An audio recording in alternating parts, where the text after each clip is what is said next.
그 성막의 성물의 영적인 의미를 우리가 지난주에 공부를 했죠. 근데 지난주에 제가 하나 빠뜨린 게 있었는데 무엇이냐면 여러분들 번제단하고 또 번제단을 무슨 나무로 쌌다고 말씀을 드렸죠? 기억나시는 분 한번 음소거를 푸시고 얘기를 해보세요.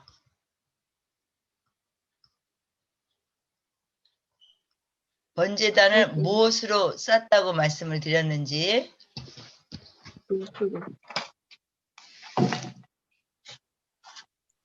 조각목이요. 네, 조각목이죠. 그래서 조각목에 대한 그 설명을 제가 안 드렸던 것 같아요. 그죠? 조각목 설명 안 드렸죠, 제가. 그래서 이게 조각목은 그 시나이 반도 사막에서 자라나는 아카시아 나무의 그 일종이에요. 이것은 이 나무는 굉장히 내구성이 강하고 단단하고 거의 부러지지 않는 성격을 가지고 있어요. 그래서 이 번제단도 그렇고 번제단의 속에 조각목을 이렇게 사용을 했는데요. 이 조각목은 죄인된 인간을 이렇게 의미합니다. 그리고 조각목은 그 아카시아 나무가가 돼가지고 굉장히 가시가 많아요. 이것은 어떤 것을 의미하냐면 가시가 많다는 것은 인간이 불평이 많고 남에게 상처를 주는 그런 사람인 것을 이렇게 의미하고 있죠. 그 다음에 이제 이 조각목은 굉장히 단단하다 그랬잖아요. 그래서 세상의 환난과 고난을 많이 받아서 마음이 이렇게 단단하고 마음에 문이 닫혀 있는 그런 상태를 말합니다. 그리고 조각목은 바짝 말린다 그랬어요. 그래가지고 이 바쁜 생활, 우리가 이 심신이 피곤하고 이렇게 만족이 없는 그런 상태를 말하고 있고, 조각목은 상처투성이에요. 이거는 세상의 여러 가지 시련을 통해서 우리가 질병도 가질 뿐만 아니라 문제 또 힘든 삶을 사는 성도를 의미하죠. 그래서 모든 성도는 죄인인데 이 죄인된 인간을 하나님이 노수로 싸가지고 이렇게 만들어 놓은 것이 번제단, 또 지금 나온 이 분향단도 그렇게 만들었어요. 그런데 너무나 신기한 것은 뭐냐면 이 번제단에 그렇게 불을 떼도 이 나무가 타지 않는다는 거예요. 그것을 이제 과학적으로 실험을 했는데 정말로 그 조각목을 노수로 싸서 이렇게 만들어가지고 불을 태웠더니 속에 있는 나무가 타지 않는다는 거예요. 그래서 정말 하나님이 우리에게 이렇게 허락하여 주신 것들은 정말 이런 놀라운, 우리가 생각할 때 이게 당연히 나무라서 타야 될 것 같은데 타지 않는 것을 볼 수가 있습니다.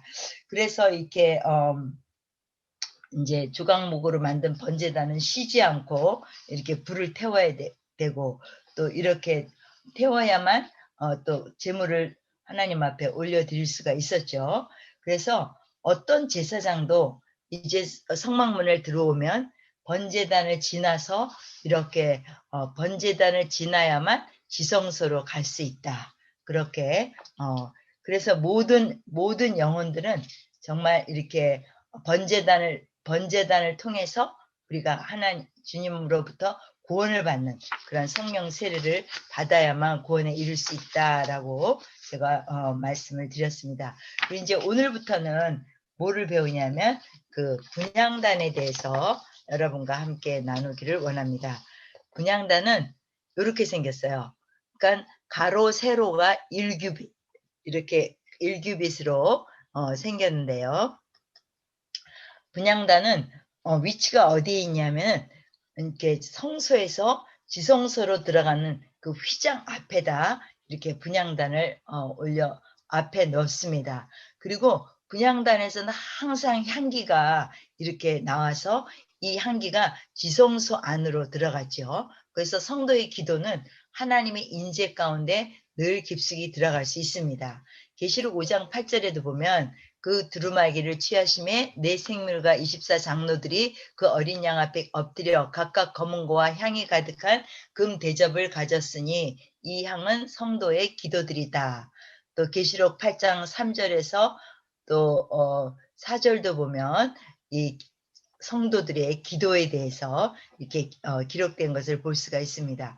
그래서 분향단의 그 향 연기는 항상 제사장의 온 몸뿐만 아니라 이렇게 지성소에도 그 향기가 들어갔던 것처럼 성도는 기도가 늘 생활에 배어 있어야 된다. 그런 의미를 갖고 있죠. 이렇게 연기가 이제 막 올라가면 이것이 지성소로도 들어가고 또 여기서 섬기는 제사장의 그 옷에도 늘 그 향 냄새가 나게 돼 있었죠.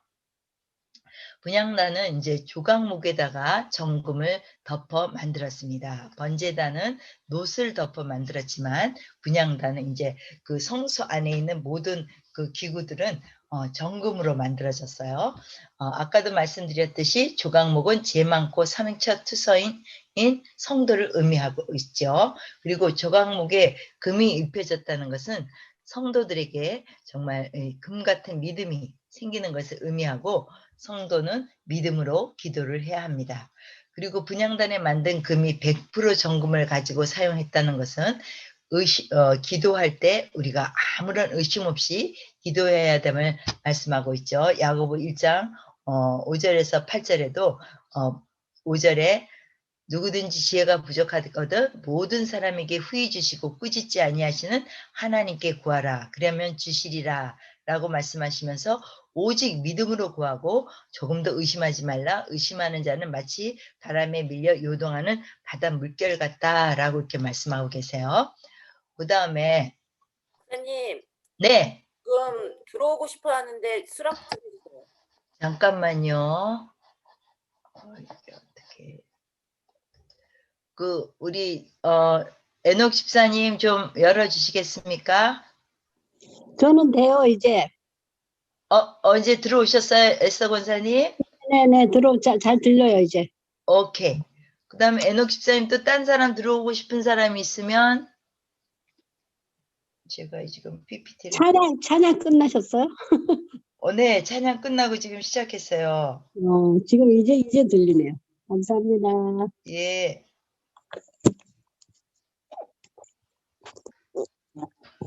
그 다음에 분향단에는 4개의 뿔이 있다. 아까 분향단 그걸 보면 그 맨 위에 뿔이 4개 있는 거 보이죠? 그것처럼 4개의 뿔이 있는데요. 그 뿔은 전에도 말씀드렸듯이 그 권세를 얘기한다 그랬죠. 그래서 그 분향단에 있는 그 뿔은 권세를 의미하고 그것은 곧 성도들의 기도가 권세에 있는 기도임을 의미하고 있습니다. 기도할 때는 하나님의 권세가 주님이 말씀하신 권세가 내게 있다는 것을 믿어야 돼요. 그래서 마가복음 9장 23절에도 예수께서 이르시되 할 수 있거든 무슨 말이냐? 믿는 자에겐 능히 하지 못할 일이 없느니라 이렇게 말씀하시죠. 그래서 우리가 기도를 하고 또 이렇게 기도를 하고 선포를 하고 이럴 때 반드시 예수의 이름으로 이렇게 행해야 되고 또 예수의 이름에 행하는 이유는 예수 이름에 권세가 있기 때문이죠. 그래서 요한복음 16장 24절에도 지금까지는 너희가 내 이름으로 아무것도 구하지 아니하였으나 구하라. 그리하면 받으리니 너희 기쁨이 충만하리라 라고 말씀하셨습니다. 그래서 또 이제 그 분향단에는 향불은 항상 피어 올라왔어야 돼요. 그래서 향연기가 지속되어야 되는데 그것은 성령님과 늘 함께 동행함을 말씀하고 있죠. 누가 그 데살로니가 5장 17절에서 18절을 한번 음소거 풀고 한번 읽어보시겠습니까?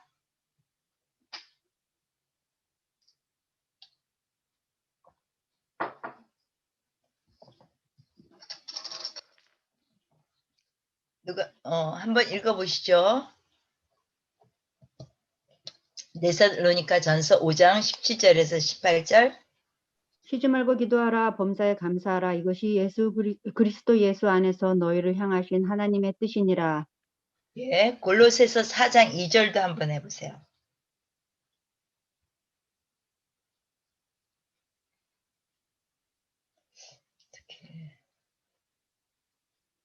골로새서 4장 2절. 기도를 계속하고 기도에 감사함으로 깨어 있으라. 예, 그리고 에베소서 6장 18절에도 모든 기도와 간구를 하되 항상 성령 안에서 기도하고 이를 위해서 깨어 구하기를 항상 힘쓰며 여러 성도를 위해서 구하라 라고 얘기했어요. 우리가 기도를 할 때 내가 기도한다 라고 생각하고 있지만 성도의 기도는 혼자 드리는 게 아니에요. 성령님이 함께 이렇게 드리는 것입니다. 그래서 로마서 8장 26절에도 뭐라고 말씀하시냐면 성령도 우리의 연약함을 도우시나니 우리는 마땅히 기도할 바를 알지 못하나 오직 성령이 말할 수 없는 탄식으로 우리를 위하여 친히 간구하시니라. 우리가 성소 안에는 금등대가 있다 그랬어요. 그 금등대로 말미암아 우리가 하나님의 말씀을 읽을 때도 내 생각이 아닌 성령의 조명하심을 따라 하나님이 그 수많은 말씀 중에서 내게 말씀하시고자 하신 음성을 내가 들을 수 있고 또 기도 또한 우리가 드리는 것이 혼자 드리는 것이 아니라 성령님이 우리와 함께 기도를 드리는데 도와주시는 성령님이 계시다라는 것을 믿어야 할 것입니다. 그 다음에 이제 분향단에 쓰는 향은 특별한 것을 사용했지요. 분향단에는 아무 향이나 사용할 수 없었어요. 그래서 분향단에 들어가는 그 향이 있는데 처음에 그 소향향이라는 것이 이렇게 사용됐는데 이 소향향은 향나무에서 저절로 나오는 향기예요. 그래서 이 소합향은 기도는 억지로 하는 것이 아니라 저절로 이렇게 나와야 된다. 이런 것을 의미하고 있죠. 그 다음에 이제 나감향이 있어요. 나감향은 무엇이냐면 조개류의 껍질을 빻아서 만든 향이에요. 이것은 뭐냐면 껍질이 부서지고 부서지듯이 우리의 자아가 부서지고 깨어지고 씻어지는 기도를 해야 합니다. 우리가 믿음이 어릴 때는 하나님 이거 해주세요 저거 해주세요 하고 하나님 앞에 떼를 쓰죠. 그런데 어느 정도 우리가 이제 신앙이 자라면 신앙이 자라면 내 뜻대로 마옵시고 하나님의 뜻대로 하옵소서 하는 그런 믿음의 신앙으로 자라나가야 됩니다. 그것이 어떤 때는 너무나 스스로가 이렇게 스스로를 이렇게 뭐라 그럴까 자신이 내가 하고 싶은 내 의지, 내 의도, 내 목적 이거와는 달리 하나님이 원하시고 기뻐하시는 뜻을 따라 기도함으로 우리가 순종해야 되는 그런 뜻이 나감향에 있는 것이죠. 그 다음에 이제 풍자향이 사용됐어요. 이 풍자향은 어디서 나왔냐면 고무나무에서 나오는 소독제로 사용되는 향입니다. 이렇게 그 향은 우리가 우리의 영혼을 빨래하듯이 그렇게 예수님의 피로 인한 회개의 기도를 드려야 되는 것을 말씀하고 있죠. 또 분향단 향은 또 유향이 사용됐어요. 이 유향은 마태복음이나 이런 데 봐도 예수님이 돌아가셨을 때 이렇게 시체의 악취를 제거하기 위해서 이렇게 바르는 그 향이 유향이었잖아요. 이것처럼 우리에게 닥치는 불행이나 재앙을 제거시켜 달라고 요청하는 기도를 의미합니다. 우리가 하나님 앞에 이렇게 기도를 하다 보면 이제 영적으로 많이 열린 사람들은 때로는 앞에 있을 일들, 앞으로 다가올 어떤 좋지 않은 일들이 느껴질 때가 있어요. 그럴 때는 우리가 예수 이름으로 그 다가올 미래에 일어날 일들을 예수 이름으로 이렇게 우리가 대적해야 되죠. 대적해야 돼가지고 잠깐만 지금 여러분 스크린 쉐어가 되어 있지 않나요? 저만 보고 있나요? 잠깐만요. 안 보여요. 안 보여요? 오케이. 그러면 제가 다시 잠깐, 오케이, 잠깐.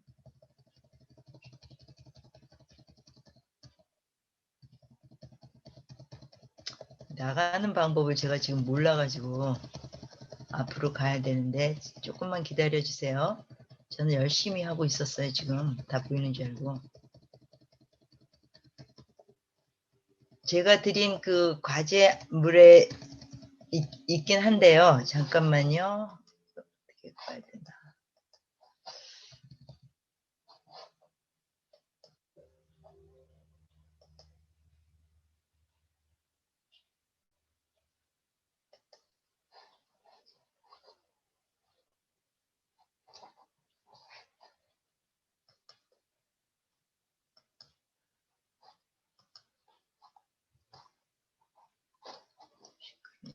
왜 안 됐지?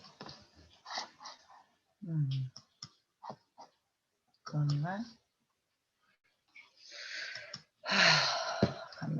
송지영 집사님 오셨는데,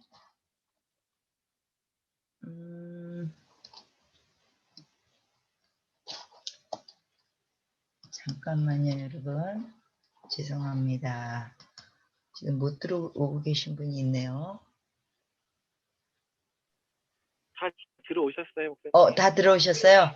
그러면 스크린 쉐어로 가서 제가 스크린 쉐어를 하고 쉐어. 오케이.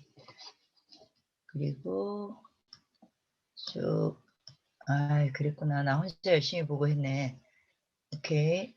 제가 그럼 아까 요 그림 못 보셨겠네요. 그죠? 요렇게 제사장이 요 분향단 앞에서 기도를 드리고 있는 게 보이죠? 그 다음에 제가 어디까지 전체 갔냐. 화면 해주세요. 네? 전체 화면이요. 전체 화면? F5. 네. 오케이. F5. 오케이. 그러면 또 앞으로 갔네. 잠깐만요. 그러면 계속 나가야 되네.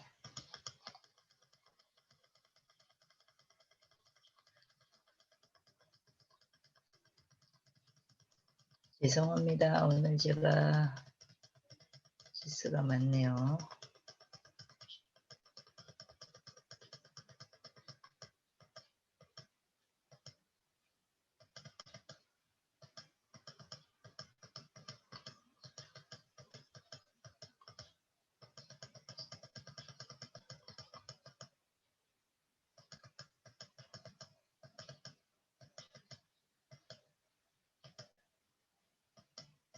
오케이. 지금 여기 있죠. 그래서 우리의 그 기도, 제가 기도 얘기하다가 말았잖아요. 제가 어젯밤에 꿈을 꿨어요. 근데 별로 좋은 꿈이 아니었어요. 그런데 그 꿈을 꾸고 나서 제가 이제 자기 전에 무슨 기도를 하고 잤거든요. 그랬더니 꿈을 꾸면서 그게 아니구나. 내가 생각하는 게 아니구나. 라는 생각을 하게 됐어요. 그래서 그런 어떤 꿈이라든가 어떤 기도 중에 어떤 오는 느낌이라든가 이런 것들이 좋지 않은 것들이 올 때 우리가 그것을 하나님 예수님께 예수 이름으로 대적하고 막아달라고 우리가 기도를 해야 되죠. 또 이제 그 분향단의 향은 소금이 사용됐어요. 이 소금은 제사 드릴 때 항상 이렇게 사용되는 것이 이렇게 출애굽기 이렇게 보면 레위기 이렇게 보면 나오는데 그것은 뭐냐면 소금은 언약을 상징해요. 그래가지고 소금은 이 언약인데 불변하잖아요. 그런 것처럼 하나님의 말씀과 언약은 불변하시고 또 기도는 언약의 말씀인 하나님의 말씀을 붙잡고 해야 되는 것을 우리에게 알려주는 것입니다. 그 다음에 이게 이제 보이는 것이 언약궤죠. 위에 이렇게 속죄조가 닫혀 있고 여기 두 그룹이 보여요. 속죄소는 가로가 125cm, 세로가 75cm입니다. 그리고 정금으로 만들어졌어요. 125cm면 5규빗이겠죠. 왜냐하면 1규빗이 25cm니까 세로가 3규빗, 3규빗으로 된 것이죠. 속죄소는 정금으로 만들어져 있고 정금은 정결과 거룩을 상징해요. 그래서 주님과 함께 있는 곳에는 항상 이렇게 불순물이 들어와서는 안 된다는 거죠. 그래서 그 요한일서 3장 9절을 보면 하나님께로 난 자마다 죄를 짓지 아니하나니 이는 하나님의 그 백성들은 범죄하지 못하는 것은 하나님께로 났기 때문이다 라고 이렇게 말씀하고 있어요. 그 다음에 속죄소, 아까 그 위에 그룹들 2개가 이렇게 있는 그 속죄소는 이렇게 부어서 만든 게 아니라 두들겨 패서 만들어요. 그거는 주님이 우리를 위해서 고난을 받으셨다. 그러니까 우리도 또한 주님과 함께 고난에 동참해야 된다라는 것을 의미하고 있죠. 제가 그 정금 등대도 부어서 만든 것이 아니라 일일이 두들겨서 양옆으로 3가지가 나고 가운데 한 줄기가 나서 금등대를 만든다. 이런 이야기를 드렸잖아요. 이렇게 만든다는 이유는 뭐냐면 우리 믿는 성도는 고난을 당한다는 거죠. 그래서 그 고난을 통해서 우리가 하나님이 원하는 모양대로 그 용도로 만들어진다. 그래서 고난을 당할 때 나한테 왜 이렇게 고난이 오지? 라고 생각하지 말고 이 야고보서에도 보면 너희들에게 고난이 오는 것을 이상히 여기지 말아라. 그건 당연한 거다. 이렇게 생각을 하라는 거죠. 하나님께서 나를 하나님의 모양대로 빚어가기 위해서 우리에게 때로는 고난과 시련이 있는 것이죠. 그래서 히브리서 2장 18절에도 그가 시험을 받아 고난을 당하셨은즉 시험을 받는 자를 능히 도우시느니라 라고 말씀하고 있습니다. 그 그룹들이 속죄소 위에 붙어 있죠. 그래서 속죄소와 그룹이 하나로 연결되어 있어요. 그래서 우리는 주님과 늘 이렇게 연결되어 있어야 한다. 그래야 거룩해질 수 있고 주님의 능력을 받을 수 있습니다. 그래서 그 출애굽기 25장 19절에 보면 그 그룹을 이 끝에서 저 끝같이 속죄소에서 한 덩어리로 연결이 되어라 이렇게 얘기하셨고 갈라디아서 2장 20절에도 우리가 잘 알고 있죠. 그리스도와 함께 우리가 죽고 정말 오직 내 안에 살아가신 예수 그리스도를 믿는 믿음 안에서 사는 것이다 라고 고백하는 것이 우리의 고백이 돼야 될 줄 믿습니다.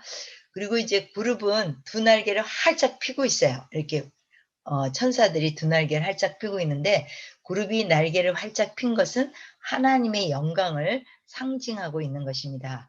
우리는 그것은 무슨 의미냐? 우리는 하나님의 영광을 드러내야 하는 것이 우리 성도의 그 본분이라는 것이죠. 그래서 이사야 60장 1절에도 일어나 빛을 발하라 이는 내 빛이 이르렀고 여호와의 영광이 내 위에 임하였습니다. 요즘에 제가 이렇게 말씀을 묵상하면서 우리의 이김이 곧 하나님의 영광이다. 이렇게 적힌 성경 구절을 봤어요. 그래서 그렇구나. 우리가 늘 믿음 안에서 승리를 해야만 그것이 하나님께 영광이 되는 것이구나.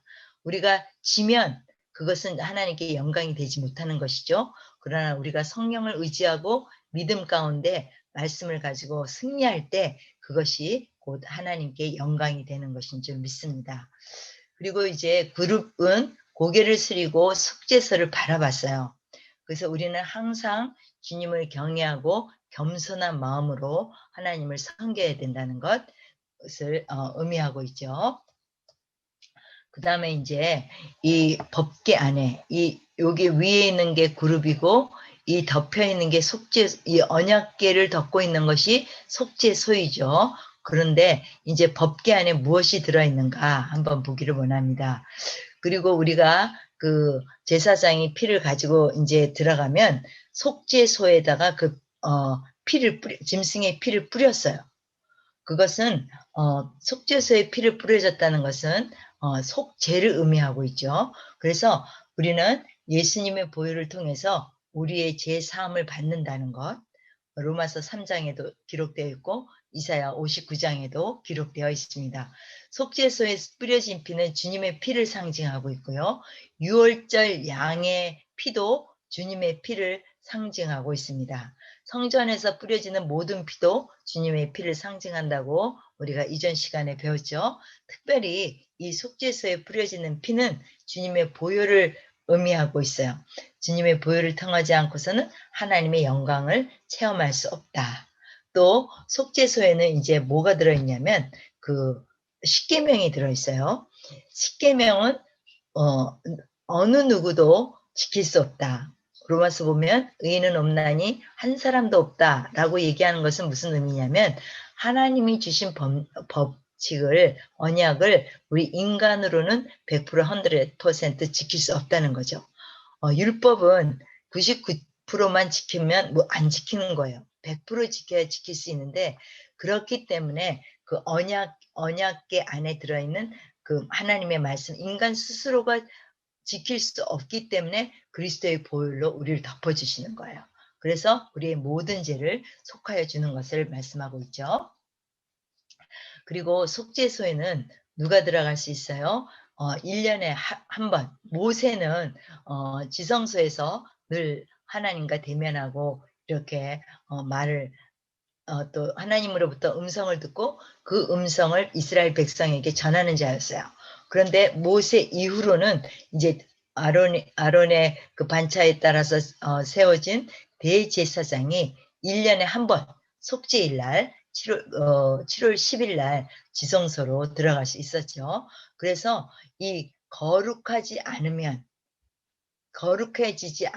그 속에 들어갈 수 없었고요. 또 대제사장이 그 옷을 보면 이제 나중에 나오는데 방울이 달려 있죠.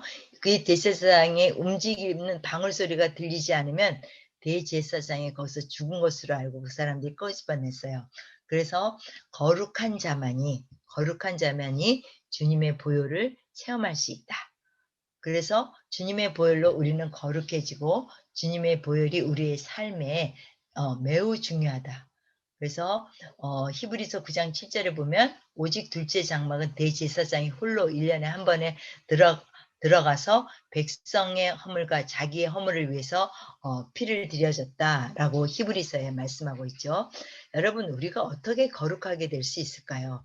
이것은 우리가 대제사장이 성막문을 들어와서 번제단에서 또 물두멍에서 또 이렇게 자신의 죄를 회개하고 또 성소로 들어가서 진설병과 또 금초대와 금등대를 지나서 또 이렇게 지성소로 들어갔기 때문에 우리가 날마다 하나님과 거룩한 생활을 하기 위해서는 내 자신을 하나님 앞에 회개하고 또 주님의 보혈을 의뢰하여야만 우리가 거룩한 생활을 할 수 있게 되는 것이죠. 예수님께서 우리의 죄를 속죄하셨기 때문에 이제 모든 사람이 그 대제사장이 되어서 하나님의 보좌 앞으로 나갈 수 있는 길을 열어놓으셨죠. 그래서 히브리서 10장 20절을 보면 그 길은 우리를 위하여 휘장 가운데로 열어놓으신 새롭고 산 길이요 휘장은 그의 육체니라. 그러니까 성소로 이제 이따가 그림이 나올 거예요. 성소에 들어가면 또 성소의 지성소를 성소와 지성소를 구분하는 휘장이 있었죠. 그 히브리 기자는 이 휘장이 곧 예수님이라는 거예요. 그래서 예수님이 이렇게 십자가에 돌아가셨을 때 숨졌을 때 성소의 휘장이 위에서부터 아래로 이렇게 갈라지니라 이렇게 기록되어 있죠. 그래서 우리는 그의 긍휼하신가 때를 따라 돕는 은혜를 얻기 위해서 은혜의 보좌에 예수의 피를 의지하고 담대히 나갈지니라 라고 기록되어 있습니다. 여기 보면 이제 성소로 들어가는 이 성막의 문이 있어요. 이 성막 안으로 들어가는 문이 있고 이제 이 문 안으로 들어가면 오른쪽에 진설병이 있고 왼쪽에 금등대가 있고 지성소 앞에 분향단이 있죠. 그 다음에 지성소로 들어가는 휘장이 있는 거예요. 이 휘장이 성경은 곧 예수이다. 그래서 정말 하나님의 은혜가 충만한 그 휘장이 예수 그리스도께서 십자가에서 돌아가셨을 때 위로부터 아래로 찢어졌다라고 이렇게 기록되어 있습니다. 그리고 이제 우리가 지성소에 들어가면 하나님과 대화를 나눌 수 있어요. 모세는 속죄소에서 하나님과 대화를 나눴죠. 그래서 모세가 큰 능력을 받을 수 있었던 것도 하나님으로부터 대화를 나누면서 하나님의 권능을 덧입을 수 있었던 거죠. 그래서 우리도 이미 예수님께서 그 십자가에서 자신의 몸을 찢기고 물과 피를 다 쏟음으로 말미암아 지성소로 들어갈 수 있는 길을 열어놓으셨어요. 그래서 하나님과 대화를 나눌 수 있을 뿐만 아니라 그 이유는 우리가 하나님의 자녀이기 때문에 그렇죠. 그리고 또 예수님께서도 나는 목자고 너희는 양이니 양은 목자의 음성을 듣는다라고 말씀하셨어요. 그래서 그 민수기 7장 89절에도 모세가 해막에 들어가서 여호와께 말하려 할 때에 증거궤 위 속죄소 위에 두 그룹 사이에서 자기에게 말씀하시는 하나님의 목소리를 들었는데 그것이 여호와께서 그에게 말씀하신 것이다 라고 말씀하고 있습니다. 언약궤 모양이고요. 또 이제 그 언약궤는 하나님의 임재를 상징했어요.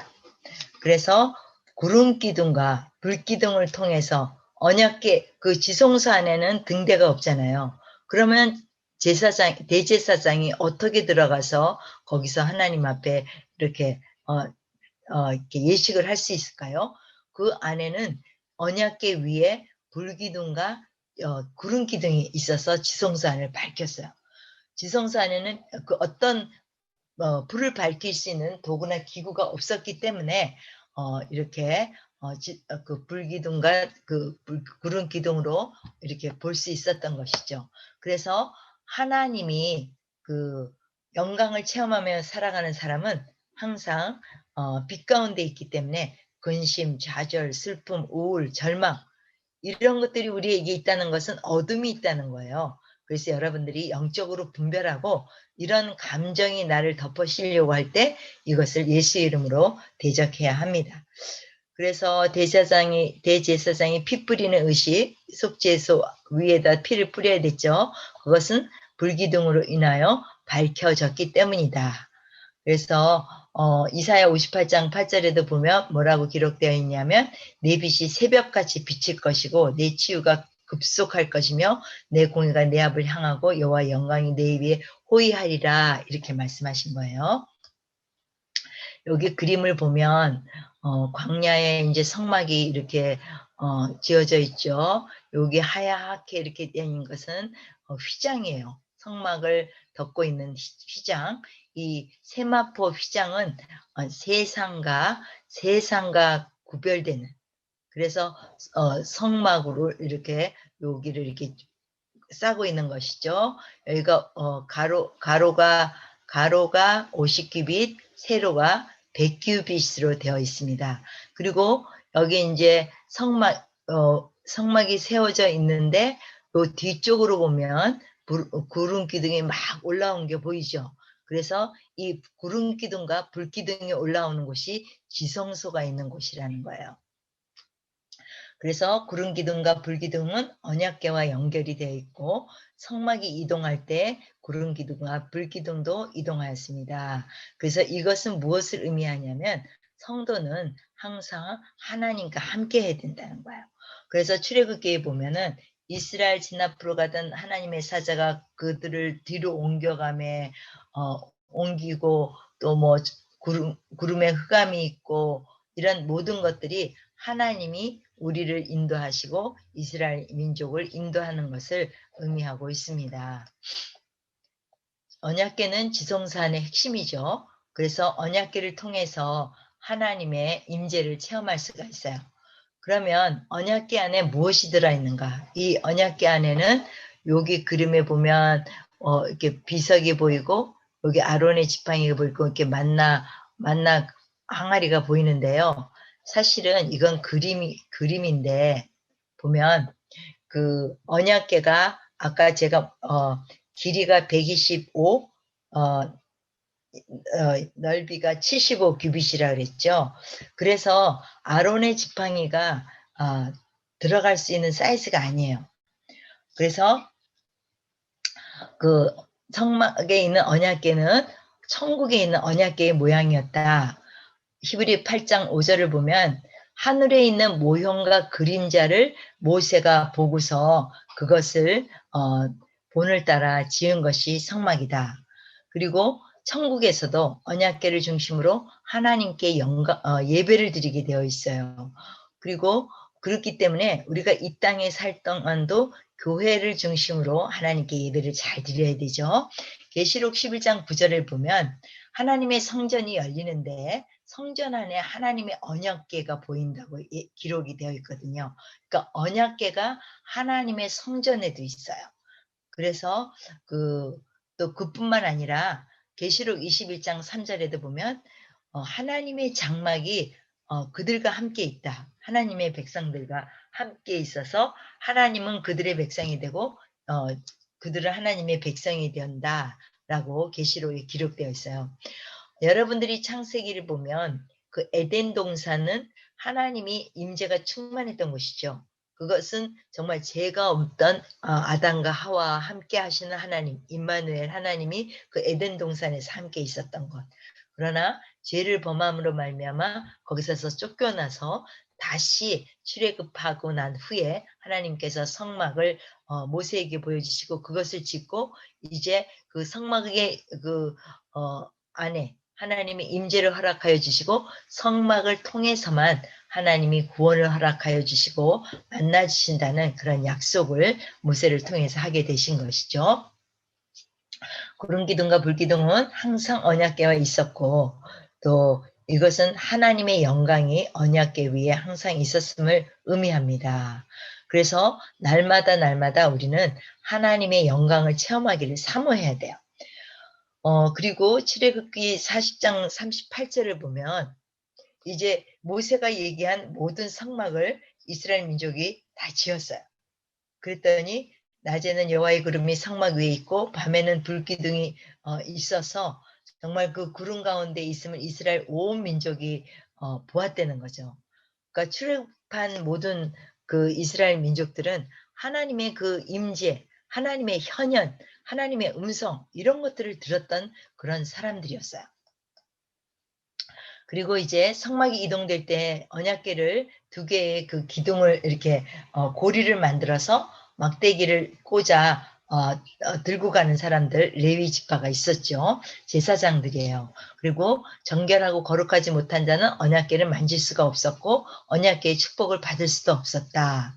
여기 역대상 13장 9절에서 10절을 보면 그 언약궤를 옮기다가 우사가 소들이 막 뛰는 바람에 우사가 그 언약궤를 만지는 바람에 곧바로 죽는 그런 기록이 되어 있죠. 그리고 사무엘상 그 6장 그 19절에도 베세미스 그러니까 언약궤를 전쟁 중에 빼앗겼다가 다시 그 언약궤가 블레셋 그 민족 가운데 있으면서 엄청난 재앙이 일어나자 이 사람들이 다시 언약궤를 보내요. 그래가지고 베세미스라는 곳으로 올 때 이 사람들이 언약궤 속에 들어있는 게 들어있나 하고 열어보다가 엄청나게 많은 숫자가 죽었다. 그것은 뭐냐면 사람이 하나님 앞에 설 때 죄인된 모습으로 쓰면 그것은 죽게 돼 있는 거죠. 그러나 성막 그 지성소 안에 들어가기까지 그런 여러 단계를 거쳐서 우리가 하나님 앞에 거룩한 자로는 지성소에 설 수 있지만 거룩하지 않은 상태로 하나님의 언약궤를 만졌다가는 이렇게 죽음을 당하는 것이 구약 성경에 기록되어 있습니다. 언약궤 안에는 3가지 성물이 들어있다 그랬죠. 그래서 구약 시대의 언약궤 안에는 오직 돌판만 들어있다. 이건 십계명만 들어있었던 것을 얘기하고 있고 천국의 언약궤에는 이 히브리서 9장 4절에 이렇게 기록되어 있는 것은 하나님의 그 천국에 있는 언약궤 안에는 이렇게 금향로와 그 금으로 싼 언약궤, 그 다음에 만나를 담은 금향로, 금 항아리, 그 다음에 아론의 쌍난 지팡이, 그 다음에 돌판이 십계명이 들어있다라고 기록되어 있습니다. 아까 제가 말씀드렸죠. 아론의 그 지팡이가 그 언약궤 속에 들어갈 수 있는 사이즈가 아니라고. 그래서 왕상 8장 9절에 보면 그 궤 안에는 돌판 외밖에 없었다. 왜냐하면 그 만나 항아리나 그 아론의 쌍난 지팡이는 언약궤 앞에 두었기 때문에 이제 많은 시간이 흘러가면서 언약궤 안에는 그 하나님의 주신 십계명만 아마 남게 된 거죠. 그 아론의 쌍난 지팡이는 믿음을 상징해요. 아론의 쌍난 지팡이가 어떻게 그 언약궤 앞에 가게 되는지 여러분들이 그 민수기를 보면 알 수가 있는데요. 그 이제 사람들이 아론의 그 자손들이 막 반역을 일으켰죠. 너희들만 뭐 하나님을 통해서 그렇게 하느냐 막 그렇게 했을 때 그들이 짚고 있던 모든 지팡이를 다 그들 앞에 하나님 앞에 놓고 그 다음날 아론의 지팡이만 싹이 나고 열매가 맺혔던 것을 볼 수가 있어요. 그래서 하나님이 그 아론의 쌍난 지팡이를 언약궤 앞에 두라. 이것은 우리의 믿음을 상징하고 있는 것이죠. 그 다음에 이거는 거룩한 자만 들어갈 수 있다는 거. 그리고 예수님께서 속죄하셨기 때문에 모든 사람이 대제사장이 다시 뒤로 갔지. 그림을 이제 여러분들이 이 그림을 자세히 보세요.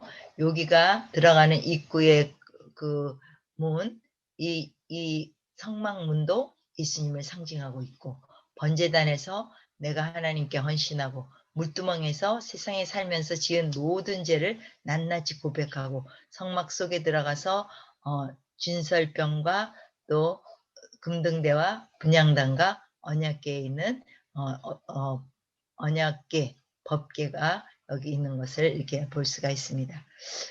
그리고 이것도 아까 제가 말씀을 드렸고요. 이게 다시 뒤로 들어갔지. 요거 그림 다시 한번 볼까요? 요거는 이제 이렇게 다시 이렇게 끊어서 요 속까지 다 된 그림이에요. 요즘에 그 유튜브를 보니까 굉장히 성막 그림이 아름답게 이렇게 이렇게 그림으로 나와 있던데 저는 아직도 이렇게 좀 옛날 것 같은 그리고 이제 언약궤 안에는 아까 아론의 쌍난 지팡이도 있었고 증거판이 있다 그랬죠. 이 증거판은 하나님께서 백성들에게 맺은 언약 10계명을 얘기한다 그랬어요. 그래서 천국은 언약이 지켜지고 행해지는 장소입니다. 그래서 출애굽기 40장 20절을 보면 증거판을 궤 속에 넣고 그 언약궤를 궤에 깨어 놓으라 이렇게 기록되어 있는 것을 볼 수가 있습니다. 아까 말씀드렸고 또 금 만나 항아리가 그 안에 있었죠. 만나 항아리는 아까 아론의 지팡이는 뭐를 의미한다 그랬어요? 아론의 지팡이는 믿음을 의미한다. 금 만나 항아리는 하나님의 사랑을 상징해요. 왜냐하면 하나님이 출애굽하는 40년 동안을 하늘에서 계속 끊임없이 만나를 내려서 이스라엘 백성들을 먹이셨죠.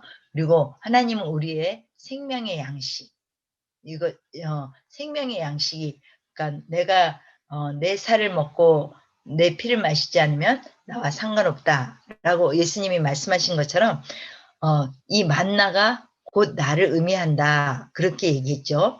그 이야기를 듣는 사람들이 처음에는 그걸 이해를 하지 못했어요. 그러나 그 만나는 그들의 육신의 양식이 되었던 것처럼 이제 하나님의 말씀은 우리의 생명의 양식이 되는 거예요. 그래서 그 만나 금 만나 항아리는 하나님의 사랑을 상징한다. 그래서 출애굽기 16장 33절 34절에 보면 아론이 여호와께서 모세에게 명령하신 대로 그것을 증거판 앞에 두어, 만나 항아리가 증거판 법궤 앞에 두었다는 거죠. 그 다음에 그 출애굽기 16장 35절을 보면 사람이 사는 땅에 이르기까지, 가나안 땅에 이르기까지 광야에 있을 동안에 40년 동안 만나를 먹었으니 곧 가나안 땅 접경에 이를 때까지 그들이 만나를 먹었더라라고 기록되어 있습니다. 이제 오늘 3강의 그 성물을 통한 우리가 지난주에 3강 1, 또 오늘을 통해서 우리가 배운 것은 성막문은 예수 그리스도를 의미한다. 청색, 자색, 홍색, 배실로 찌어진 그 모든 것이 예수 그리스도를 상징하는 것이다 라고 배우죠. 그 다음에 이제 번제단을 통해서 그 번제단에서 죽는 짐승은 나의 죄로 인해서 짐승이 죽어지고 또 거기서 태워졌어요. 이것은 무엇을 의미하느냐 하면 우리가 죽고 사는 것은 우리가 하나님 앞에 일단 나의 오리지널 나 자신은 하나님 앞에 드려져야 된다. 헌신이 의미하고 있고 또 물두멍은 우리가 이 땅에 살면서 땅을 밟고 살지요. 그렇기 때문에 세상으로부터 날마다 우리에게 이렇게 세상으로부터 죄가 묻어와요. 그것을 우리가 씻어야 된다. 예수님이 그 12 제자들을 쑥식을 할 때 베드로가 한 말이 여러분 기억나세요? 발을 씻겨줘야 된다 했더니 자기 발 씻지 말라고. 그랬더니 네가 발을 안 씻으면 나하고 상관이 없다는 거예요. 그랬더니 베드로가 뭐라고 해요? 그럼 내 몸도 씻겨주옵소서. 그랬더니 예수님께서 한번 너희들은 이미 몸이 씻겨졌다. 이건 뭐냐면 너희들이 구원을 받았는데 그러나 날마다 네 발을 씻어야 된다. 세상을 듣고 살면서 짓는 모든 죄를 날마다 하나님 앞에 회개해야 된다. 또 제사장도 수족을 씻지 않으면 죽는다 그랬어요. 왜냐? 성소에 들어가는 사람은 거룩하지 않은 사람은 들어갈 수가 없기 때문에 날마다 물두멍에서 씻어야 되죠. 그 다음에 이제 성소에 들어가면 오른편에 진설단이 그 진설되어 있는데 그것은 우리가 하나님의 만나 그 하나님의 떡을 먹음으로 말미암아 우리가 영의 양식이 채워질 뿐 아니라 여기 진설단 앞에서는 우리가 하나님 앞에 구할 모든 기도와 간구와 선포를 해야 된다. 이렇게 말씀드렸죠. 그 다음에 이제 금등대는 무엇이냐면 우리가 성소 안에 금등대는 그 금등대가 비춰짐으로 말미암아 성령의 인도하심을 따라 우리가 하나님의 말씀도 읽어야 되고 기도도 해야 된다는 거죠. 그래서 성령의 인도하심을 받아야 되는 삶, 또 분향단은 성령의 인도하심을 받아서 기도해야 된다는 것, 또 언약궤 앞으로 가서는 정말 거룩한 그 지성소 안에서 하나님과의 교제를 따라 우리가 하나님의 뜻과 인도하심을 받는 삶을 살아야 한다라는 것이 오늘 3장의 요약이었습니다.